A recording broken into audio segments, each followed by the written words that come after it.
I'll never forget the night I saw Aminata dragging Fadima's body into the river. The moon was high, and the water was calm, but Aminata's face was full of anger.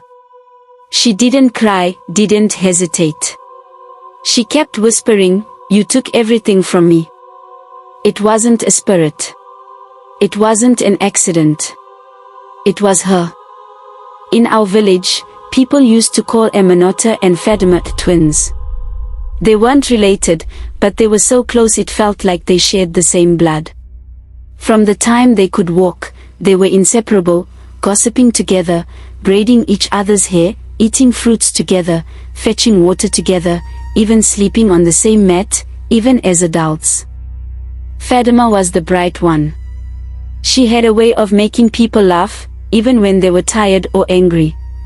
She could walk past villages, and everyone's mood would lift. Her beauty helped too: smooth skin, big bright eyes, and a smile that made the boys stumble over their own feet. Aminata was different. She wasn't ugly, no. But she didn't shine the way Fadima did. She was quiet, always in the background, sitting under a mango tree. If Fadima was the sun, Aminata was the shadow. Their mothers used to joke about them when they were little, about how their daughters would bring luck to their families. Fadima will marry a rich man, they'd say, and Aminata will make sure she gets to the wedding on time. Everyone laughed, even Aminata. But I saw the way her smile didn't reach her eyes. Then came Celio. He was the son of the richest man in the next village.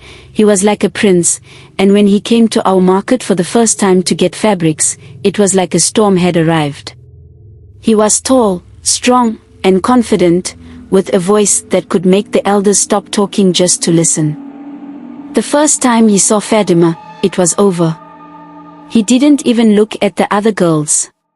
He followed her around like she had tied a string to his heart. Within weeks, he sent his family to speak to her parents about marriage. The village was buzzing with excitement. Fadima's parents were proud, and Fadima herself, oh, she couldn't stop smiling. Everywhere she went, people congratulated her. Even Aminata. But something changed in Aminata after that. She stopped coming to the market. She stopped visiting Fadima's house. People said she was busy or sick, but I knew better. One day, I saw her by the big mango tree. She was talking to herself. No, not to herself, to something. Her voice was low, like she was whispering secrets to the air. I called her name, but she didn't even turn around. The wedding day came quickly. The whole village came together to celebrate. Fadima looked like a queen in her golden dress, with beads in her hair and henna on her hands. Celio couldn't stop looking at her, like she was the only person in the world. But Aminata wasn't there. People noticed, of course. "Where is her best friend?" they whispered. "She should be here." But no one dared to ask out loud. That night, after the feast and the dancing, Fadima disappeared. It happened so quietly, no one noticed at first. Celio was looking for her, thinking she'd gone to change or rest. But when she didn't come back, he panicked. The men searched everywhere, the house, the fields, even the forest. Nothing. I couldn't sleep that night.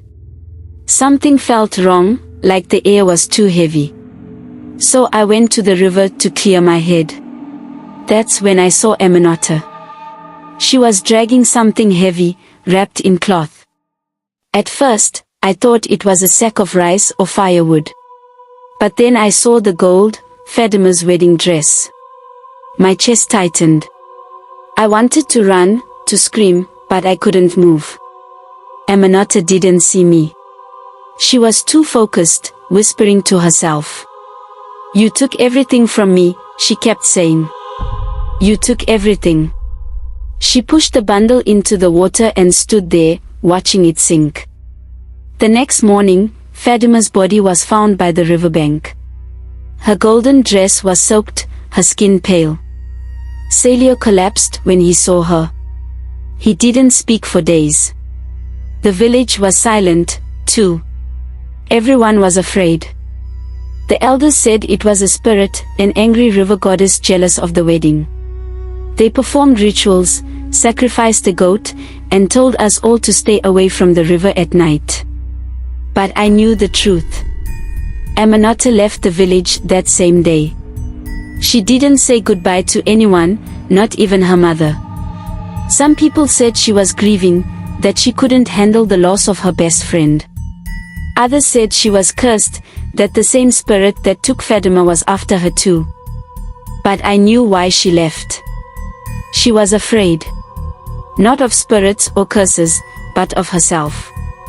Even now, years later, no one talks about what happened. The elders forbid it, saying it would bring bad luck. But sometimes, late at night, when the village is quiet, I hear laughter by the river. It's faint, like it's coming from far away. But it's Fadima. I know it's her. And every time I hear it, I wonder, does Aminata hear it too, wherever she is?